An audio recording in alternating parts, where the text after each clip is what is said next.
morning, everyone. Welcome to day 5. We made it. Yay! Let's celebrate. I love to celebrate things. So we are celebrating. It is day 5. I'm really excited to be back with you. You have hopefully gotten some great tips from this 5-day challenge. You know what needs to be on your LinkedIn, especially that header part.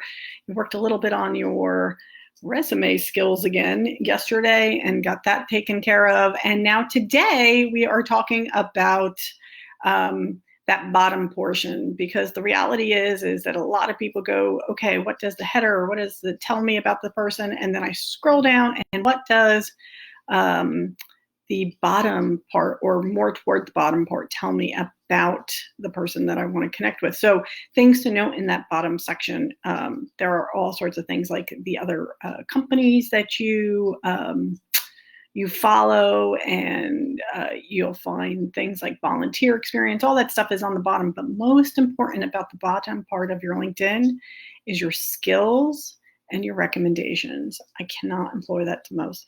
That's what people are really going down to look at, is your skills and recommendations. So let's talk about your skills first.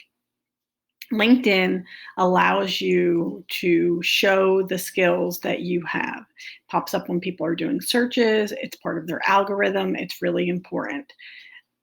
When LinkedIn started, they allowed other people to tell you what your skills were. So if you remember way back when, you would come onto a LinkedIn profile, or you'd come up to LinkedIn and it'd say, you're connected to so-and-so. What skills would you recommend them for? And so strangers were recommending strangers all over the place. I don't know if you remember that. The problem with the way that they had it was, you could pretty much say anybody had any skill, regardless of whether or not they really had it, or more importantly, regardless if that's what you wanted to be known for. So we're going to correct that. I would like you to go into your skills, a couple of things. One, you can have up to 50 skills. 50, 50. That's a lot of skills. So I want you to take advantage and fill out every single one of those 50 skills. I know many people go, I don't have 50 skills. I don't even know where to start for 50 skills for what I do. So here's a little hint that I give, and a little trick that I give to all of my clients. Go through your skill sets that you have right now. And if there are things that really don't have anything to do with your current job, or who you are, or how you do things, get it out of there. Just delete it. I know you got recommended for it in the past, probably ranking well, blah, blah, blah. But that's what you're going to attract, is things that really don't go to your scope of work. So one, delete everything that you don't need. Number two, go down and write as many skills as you can that apply to what you're currently doing.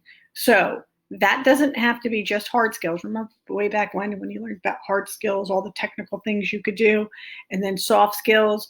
So it doesn't have to be just hard skills or technical things. It could be those soft skills like customer service, leadership, speaking, like all of those other things that you do, communication, all of that stuff that's a little bit softer on the skill set, but it's still part of what you do today. So go down, and I want you to write out as many as you can when you get stuck, because it is really hard to come up with 50 skills. When you get stuck, go snoop. I'm all about snooping. Go find other people who do what you do in other areas, and go through their skill sets and see if there's things that you are missing. Yes, they may know that you're looking at their profile. It's not a competition. They're in another part of the world. It's not a competition, but it will help you jog your memory of like, oh yeah, no, I do that, and I didn't think of this. Or, a lot of times people come back and go, oh my gosh, nobody has any of their stuff filled out, which is a win for you, really, because then it helps you come up in search when you do it. So go and snoop and go see what other people have and come up with all 50 skills. The reason why you do that is that you don't want other people to tell you what you're good at. You want to start out with saying, this is what I'm good at. And now I'm gonna have you confirm that by saying, yes, these are the skills that I'm confirming that they're good for, when other people go to your profile and can click and recommend in those skill sets. So that's one. Two, recommendations, so important, so important. Quick story, I left a company 8 years ago in August to start this company. And what I did was through and asked for all of these recommendations, sent private messages and asked for all of these recommendations before I left. Couldn't touch clients, couldn't ask them, couldn't really tell them much, but I could ask for a recommendation. And so that's what I did.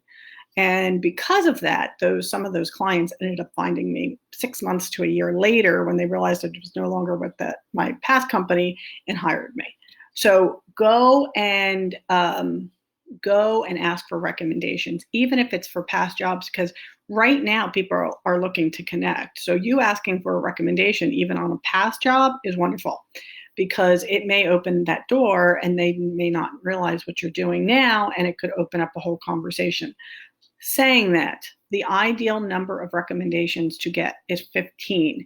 That is the minimum of recommendations you should have on your LinkedIn profile. So your goal is to think about how many people you can ask for a recommendation, and start to slowly, in the next couple of starting today and next week, go in and ask people from recommendations. Ask from old jobs, ask from current jobs, ask from professional partnerships you have. It doesn't have to be ask from customers, people who managed you before.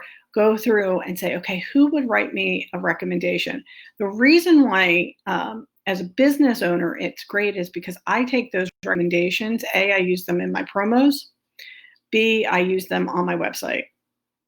And you can link right there and you can tell, because nothing beats, a lot of people put testimonials on their websites. They're doing it less than what they used to, because years ago they write everything and you're like, is that person even real? Well, this confirms these people are real and that they're leaving you testimonials really there for you. And so being able to use them in different places is really a great tool to show expertise. And it's always better when somebody else recommends you, because what happens is it solidifies again, this is your skill set, this is what you're good at. And not only are you saying it, your past customers and your past employees and people are saying, no, this is really a great person to work with. These are the reason why I'm going to recommend them. Little hint on recommendations. Send out people and ask them to recommend you. I like to put a little bit of a more personalized message than what it's very short. You can't write a whole bunch, but a more personalized message when you ask for a recommendation. That's one.